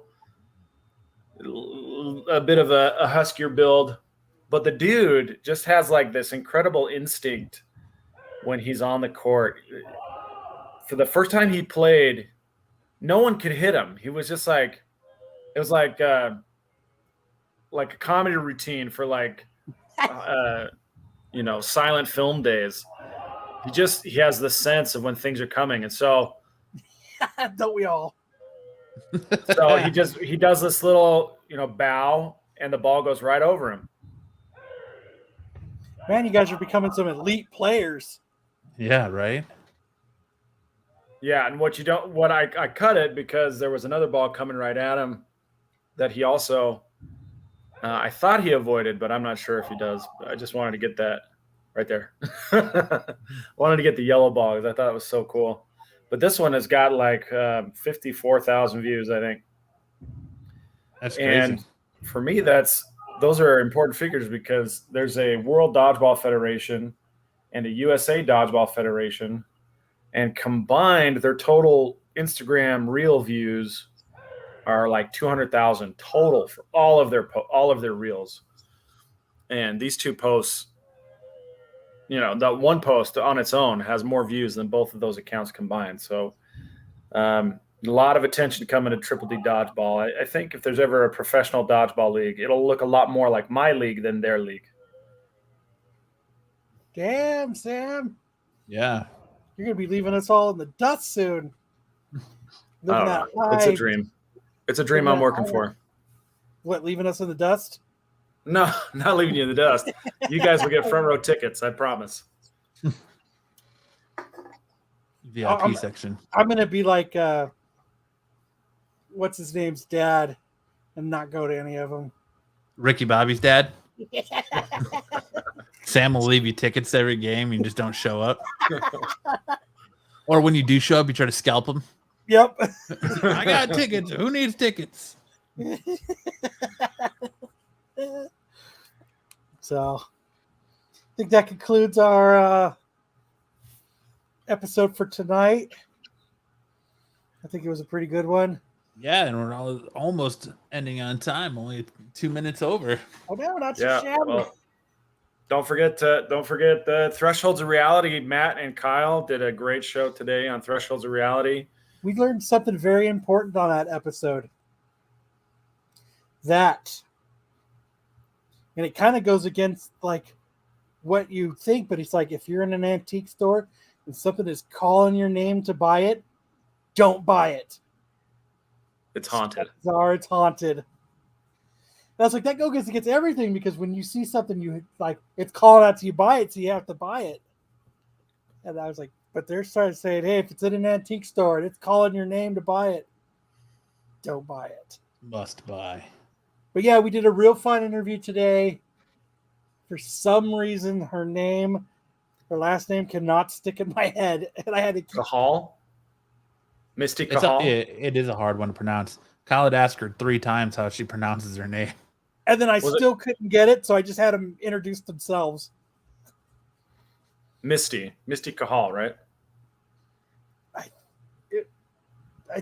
I can't remember if it's Cahal. I don't think it's quite Cahal. But that's how it's spelled. Cahal. Yeah, but they were a lot of fun. It was their first podcast, so that they'd ever been on. So it was great that they seemed like naturals. Yeah, it did great. It was a lot of fun. Matt was my crutch.